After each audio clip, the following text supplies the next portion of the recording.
Anyong, mga animal lovers, anyong. First aid in vomiting and diarrhea in dogs. So ano ang mga possible na pwede nyong gawin kapag nagsuka or nagtatae ang inyong alaga? Kapag ang inyong alaga ay nagsuka, either anong kulay man yan, yellow, white, basta wag lang yung may blood ha. Kapag may blood, dalhin nyo na agad sa nearest veterinary clinic. Kapag nagsuka without any reason, ang gawin nyo is tanggalin nyo lahat, food and water, 4 to 8 hours para maiwasan yung second episode ng vomiting. Pangalawa, kapag nagsuka ulit sila after ng fasting ng 4 hours, 8 hours, during ng fasting na yun, wala silang kinain, nagsuka ulit sila, that's the time you should call your veterinarian or you should bring them immediately at the veterinarian. Pero kapag hindi na sila nagsuka from that fasting period, pwede nyo na sila i-offeran ng bland diet or pwede nyo na silang introduce ng mga konting pagkain at konting tubig. Kapag kumain sila, nagsuka ulit after 4 hours or immediately after nilang kumain, dalhin nyo agad sa veterinary clinic. And kapag hindi naman nagsuka ulit, kumain ulit, masigla naman, pwede nyo nang bigyan sila half ng normal amount ng pagkain. And afterwards, kapag hindi na nagsuka, pwede nyo nang ibalik yung amount ng pagkain nila. Pero kapag ang inyong aso ay nagsusuka at nagtatae ng sabay, kita nyo naman na hihina or parang tatamlay sila, huwag na kayong mag-antay na i-observe na 1 araw, 2 araw, kasi pwedeng mag-cause siya ng dehydration sa inyong alaga. Alawa, and ano naman ang first aid kapag ang inyong aso ay may diarrhea?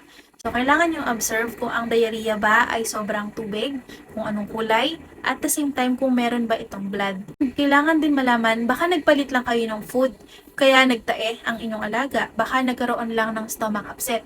Kapag nagkaroon ng watery diarrhea ang inyong alaga, bigyan nyo sila ng tubig, bigyan nyo sila ng access ng tubig from time to time para hindi mag-cause ng dehydration. Kapag naulit-ulit, i-monitor nyo kung gaano ba katagal from yung sa una. And kapag nag-poop sila 2 to 3 times, 4 times ng watery, huwag na kayong mag-antay, dalhin nyo na sila sa malapit na clinic kasi pwedeng mag-cause siya ng dehydration.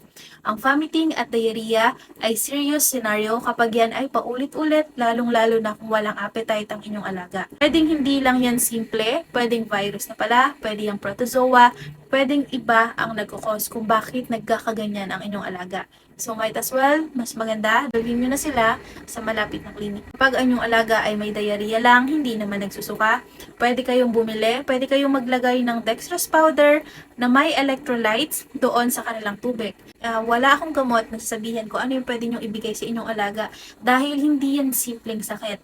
Imagine nagsusuka, nagtatae, possibility, higher chance, pwedeng maging dehydrated ang inyong alaga. So, dapat dalhin nyo sila para mabigyan agad ng first aid, mabigyan agad ng solusyon. And make sure kapag dinala nyo sila, alamin nyo yung mga ginawa ng inyong alaga. Ano ba? Possible na nakain. Nagbago kayo ng food, baka meron siyang nakasalamuhang ibang aso. Yan ang pinaka-importante na pwede nyong maitulong sa inyong alaga, na pwede nyong sabihin sa inyong veterinarian.